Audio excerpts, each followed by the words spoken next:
Court is now in session. The dungeon courtroom calls forward the case of the soul that said no. A beloved party member died in the heat of battle. The cleric, heartbreaking, diamond in hand, dropped to their knees and cast resurrection. The spell was perfect. The components were consumed, and the soul refused to come back. The player whose character just died looked up from across the table and said, "I want to stay dead." The DM said, "That is not your choice to make." 3 hours later, nobody was having fun, and the cleric was out a 1,000 gold piece diamond. The question before this court: when a soul refuses resurrection, who actually decides? The player or the dungeon master? All rise for the honorable judge of the dungeon courtroom. Be seated. I want to make something clear before we begin.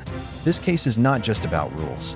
It is about something that happens at real tables, to real players who have invested real hours into their characters. I will not tolerate grandstanding.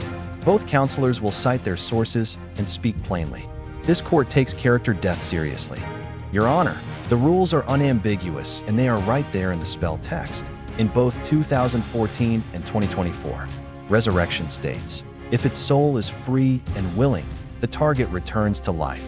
Free and willing. Both conditions must be met. The soul has a vote. And the Dungeon Master's Guide, page 24, confirms it explicitly. A soul cannot be returned to life if it does not wish to be. Not the DM decides. The soul decides. And at this table, the soul is the player. This is not interpretation. This is the written rule. I will note for the record that I am something of an expert on this subject. I have spent centuries engineering the precise conditions under which my own soul cannot be taken, moved, or compelled without my consent. I did not do that by accident. I did it because soul autonomy is the most fundamental principle in all of magic. A player character is not an NPC. The DM did not build that soul. Overriding a player's death decision is not game mastering. It is theft. Your Honor, I want every creature in this courtroom to look at me. Really look. I am a soul that refused to leave. I chose to stay. I made that decision and I have lived, if you can call it that, with the consequences ever since. So when my opponent talks about soul autonomy, understand that I am not speaking theoretically. I am the case we are arguing. And I am here to tell you that the player owns that decision completely. But I am also here to tell you what the Lich will not, because he has never sat at a table with friends. When you refuse resurrection, you are not just making a choice for your character. You are making a choice for every person at that table who love that character. The willing clause exists. The player owns it, and they owe their table a conversation before they use it. Both things are true. Rules and relationships are not enemies. They never were. I find it fascinating that my opponent, a creature defined entirely by her own refusal to move on, is now arguing that players must justify that same refusal to a committee. I justify nothing. I explain everything. There is a difference, one that you would understand if you had spoken to another living creature in the last 400 years. I speak to my phylactery. It is an excellent listener, and it has never once tried to override my decisions about my own soul. Perhaps the DMs of the world could take notes. Your Honor, the real danger here is not a player refusing resurrection. The real danger is a DM who has decided that a player's death, a meaningful, intentional, story-driven death, is an inconvenience to be reversed. That DM is not protecting the story. They are protecting their plot. Those are not the same thing. A player who wants their character's death to mean something deserves to be heard.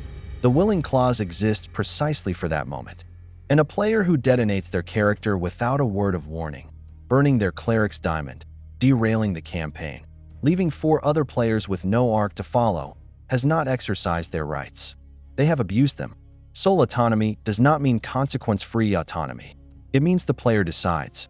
Then they deal with what comes next. At the table. Together.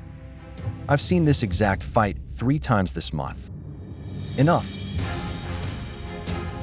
This is the most human case this court ever heard.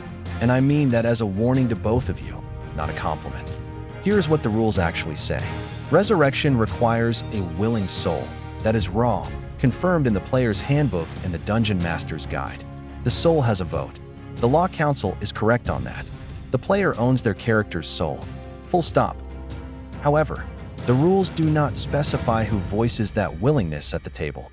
That gap exists because Resurrection was written for NPCs and narrative tension, not for player characters making in-session retirement decisions. The Cool Council is correct that this is not just a rules question. It is a table question, and tables require conversation, not verdicts delivered from beyond the astral plane. This court's ruling, the player owns their character's soul. A DM who overrides that is overstepping. However, a player who refuses resurrection without any prior conversation is failing their table. The willing clause is not an ejector seat. It is a narrative tool. Use it with the same care you would give any major story decision. Talk to your DM before you die. Talk to your party. And if your character's death is the ending you want, make it worthy of the story you have been telling together. Court adjourned. All rise. Who controls the soul at your table, the player or the DM? Drop your ruling in the comments. New cases every Monday. Subscribe so you never miss court.